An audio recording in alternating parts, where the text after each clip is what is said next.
It is 1973, and I am 8 years old, and I get my hands on a vinyl copy of an album called Free to Be You and Me.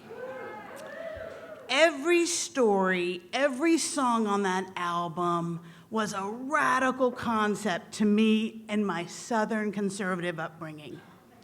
Free to Be You and Me and Marlo Thomas became prophets of a life that I never knew existed. And I sort of became obsessed with Marlo Thomas.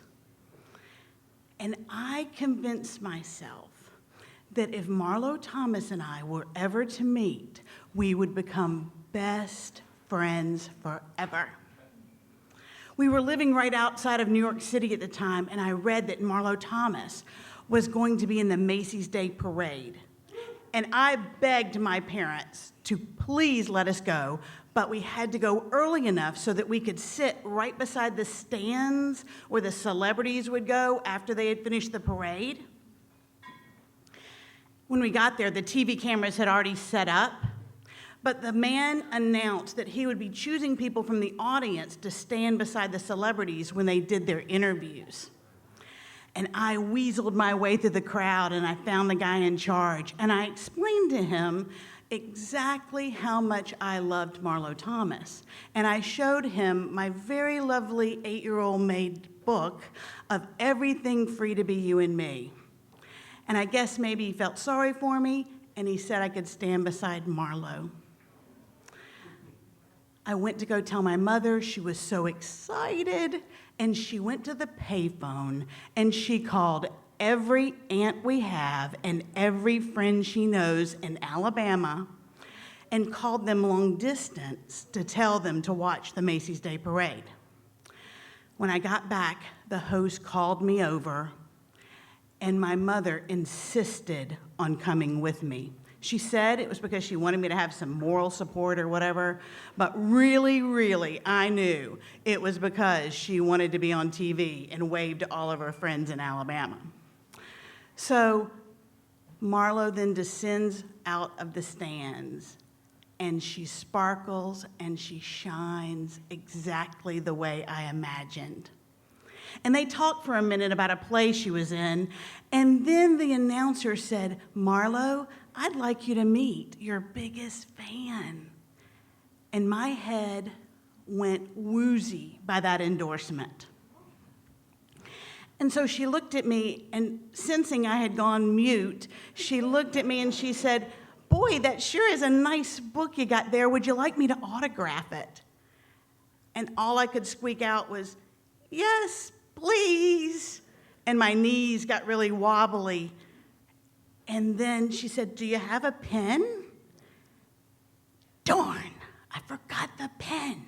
And I saw the announcer begin to pat all of his pockets looking for a pen. And Marlo sort of scanned the crowd to see if she could find a pen. I knew I was going to lose her if I didn't produce a pen. And then I remembered my mother. My hand went backwards, and like an expert pickpocket, it plunged into her purse.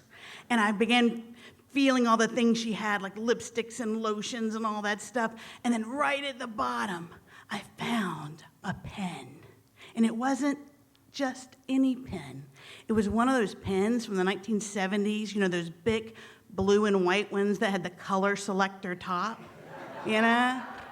And I thought, oh, Marlo's gonna love this. I'm gonna give her options, you know? And so I pulled the pen out of my mom's purse, and I thrust it into Marlo's face, and I go, "I've got exactly what you need, and you can keep it."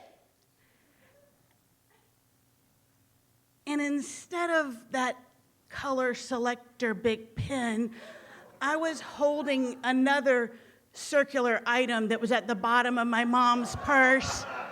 It was white, and it had blue lettering, TAMPAX.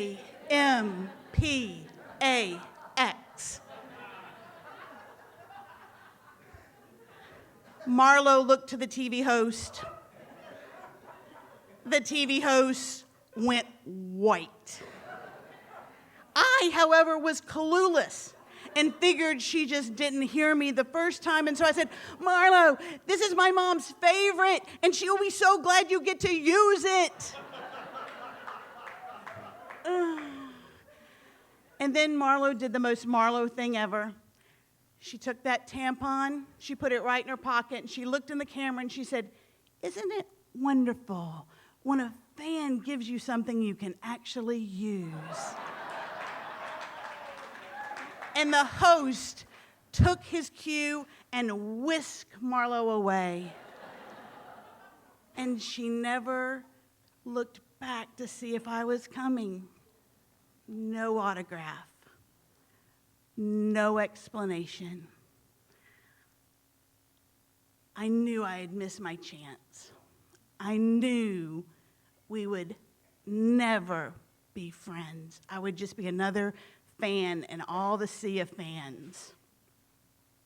Many years later, I was at Auburn University and I was working in the president's office, and as a perk, they let me take the speakers to dinner. And it was the 1980s, and Phil Donahue was the king of afternoon television, and I was a broadcast major, so I was really excited to talk to him. And though my obsession with Marlo had waned a little bit, I always knew that Marlo and Free to Be You and Me was important to the formation of my life. And so I was excited to talk to him. So at dinner I said, you know, Mr. Donahue, what would be your most embarrassing moment? And he looked at me with that little twinkle in his blue eyes he has, and he says, you know, I am so lucky. I do not get embarrassed. But my wife, Marlo, has the most charming, adorable story. And she tells it all the time. And as I listened to Phil Donahue tell my story back to me, all I could think, my little 8-year-old self came alive in my brain, and I just kept thinking, she remembers me. She remembers me. I knew we would be best friends for life.